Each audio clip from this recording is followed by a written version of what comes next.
Hello friends, કેમ છો? તો હવે આપણે થોડાક નવા ઘરે ફ્રી થઈ ગયા છીએ. હવે થોડું ઘણું કામ બાકી છે તો ચાલ્યા જ રાખવાનું છે. ઘર છે તો પણ હું છે ને હોમ ટૂર કરવાની છું, પણ હજી અમારે ઘરના પડદા હજી બાકી છે આવવાના. હજી મેં સિલેક્ટ નથી કર્યા, એટલે જ્યારે પડદા નખાઈ જશે ઘરમાં બારીઓ બધા, પછી હું હોમ ટૂર કરીશ. તો હોમ ટૂર જોજો અને મને કહેજો કે મારું ઘર કેવું છે. આમ તો થોડો ઘણો અંદાજ આવી ગયો હશે અમુક શોર્ટ વિડીયામાં, અને બહેનો આવ્યા હતા મારી ઘરે સાંખ્યોગી માતાઓ, તો રસોઈ કરી હતી તો એ તમને ખબર પડી ગઈ હશે. પણ તે છતાંય એક સરસ મજાનો હોમ ટૂર કરીશ.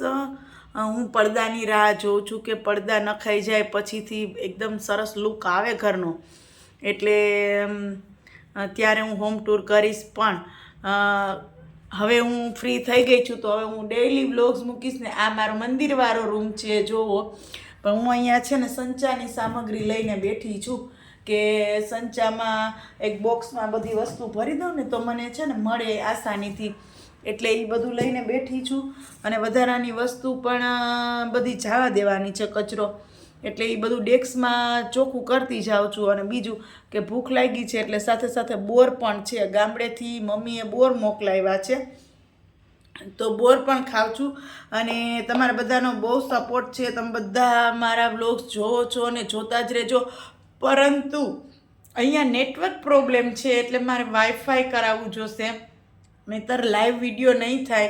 અને ઘણા સમયથી અમે લાઈવ વિડીયો નથી કર્યો. હું વિચારતી હતી કે મારા નવા ઘરે જઈશ ને ત્યારે હું લાઈવ વિડીયો કરીશ, પણ લાઈવ વિડીયો કરવામાં એવું છે કે અહીંયા નેટવર્ક પ્રોબ્લેમ છે ને તો વારે વારે સર્વર ડાઉન થઈ જાય, તો પછી લાઈવ છે એ કટ થઈ જાય, એટલે પછી મજા ના આવે. એટલે મેં થોડુંક મુલતવી જ રાખ્યું છે કે જ્યારે વાઈફાઈ નખાઈ જશે ને ત્યારે હું છે ને લાઈવ કરીશ, ત્યારે તમે લોકો મારા લાઈવમાં આવજો. ઘણા સમયથી આપણે લાઈવ બી નથી કર્યું, એટલે હજી થોડું ઘણું એડજસ્ટ કરવું પડશે થોડું કામ. અને જો અહીંયા મારે વ્લોગ્સ ને વિડીયો બનાવવામાં પણ થોડુંક ધ્યાન રાખવું પડે કે નેટવર્ક પ્રોબ્લેમ હોય તો શોર્ટ વિડીયો બી ડાઉનલોડ થવામાં બહુ વાર લાગે, તો લોંગ વિડીયાની તો વાત પૂછોમાં. એટલે સારું, ચાલો મને સપોર્ટ કરતા રહેજો, વિડીયોને લાઇક કરજો અને તમારા ગ્રુપમાં શેર કરજો. અને જલ્દીથી ચેનલને સબસ્ક્રાઈબ ના કર્યો તો સબસ્ક્રાઈબ કરી દેજો, જેથી આપણા ડેઈલી વ્લોગ્સ કન્ટિન્યુ ચાલુ થઈ જાય ને તમે લોકો જોવો.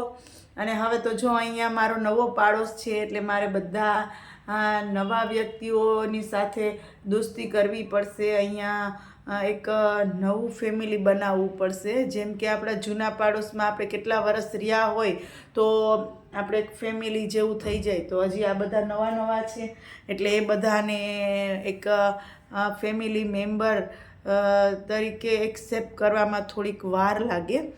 પણ જો કે સારું છે, નથી વાંધો. 5 મિનિટ હું પણ બહાર ગઈ હતી બાજુવાળા પાસે થોડી વાર બેસવા. કાલે એમ ધીમે ધીમે પરિચય થશે, એમ પાછું ગ્રુપ બની જશે. તો જોજો મારા વ્લોગ્સ અને વિડીયોને લાઈક અને કમેન્ટ કરજો. બાય.